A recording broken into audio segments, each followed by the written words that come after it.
Washington is planning a new approach to Asia-Pacific by flooding the region with the most sophisticated weapons and technology at its disposal. Defense Secretary Ashton Carter indicated the U.S. is increasingly worried about the rise of China.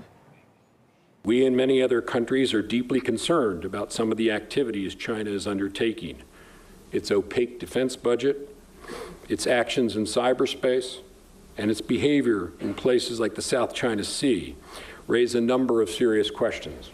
And Carter said the kind of weapons to be sent to the Pacific include a Virginia-class submarine, Navy surveillance P-8 aircraft, as well as long-range bombers and missile defense ships.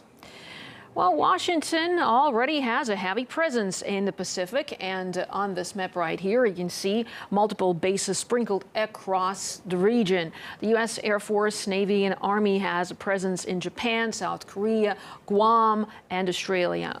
Now, we are joined live by Victor Gao, Director of the China National Association of International Studies. Thanks so much, Mr. Gao, for joining us here in International to discuss this. So what are your thoughts on the U.S. intention to send weapons and technology to the Asia-Pacific region? Well, very apparently, there is a pivot to Asia by the United States. And from the Chinese perspective, this is perceived as an attempt by Washington to contain China, or even by scholars, they consider this is an attempt to derail China's peaceful rise. However, if you look at China and the United States objectively, these two countries are highly integrated with each other. China is the largest creditor nation to the United States, and bilateral trade between China and the United States reaches more than $550 billion US. And both countries are heavily armed, and if any conflict breaks out between China and the United States, it will be very much mutually destructive. Therefore, I would urge all the stakeholders in the United States, including the Secretary of Defense, to be very cautious when they talk about, potential conflict between China and the United States, because you do not know what you are talking about. If, for example, conflict does break out, we need to do whatever we can to make sure that peace and stability and goodwill and good and friendly relations prevail between China and the United States, and no one should do any stupid thing to raise the stake and provoke any conflict between China and the United States. Well, sure, peace and stability are key there, but what sort of impact will this decision have on the region in the short and longer terms? Well, this part of the world, in either the Southeast Asia or Northeast Asia, have enjoyed, relatively speaking, peace and stability for decades. There is no major conflict in this part of the world, whereas in the Middle East and many other parts of the world, you see a high level of tension and conflict. Therefore, I think whatever the United States wants to do need to be based on maintaining peace and stability rather than saber rattling and create suspicion in this part of the world, and also try to split one nation from another.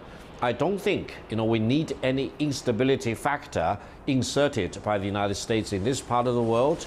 China and the United States will be better served if they really try their best to see eye to eye on major issues in the world and cooperate with each other, rather than try to second-guess each other and sow suspicion in each other and eventually destroy or damage trust and confidence between the two countries. Well, Mr. Gao, the Chinese foreign minister is now on an official visit in Moscow. Let's take a listen to what his Russian counterpart, Sergei Lavrov, has been saying.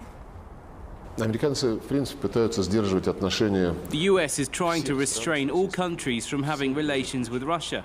They've also approached China persistently and on numerous occasions, calling for Beijing to be less active when dealing with Russia. And this leaves me wondering whether decisions being made at the State Department are adequate. So,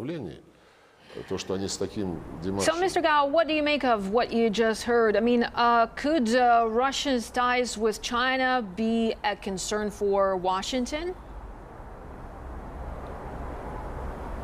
Well, the United States has the right to think whatever it wants to think. But between China and Russia, from the Chinese perspective, this China-Russia relations is one of the most important relations from the Chinese diplomatic perspective. There is objective need for China and Russia to be friends with each other.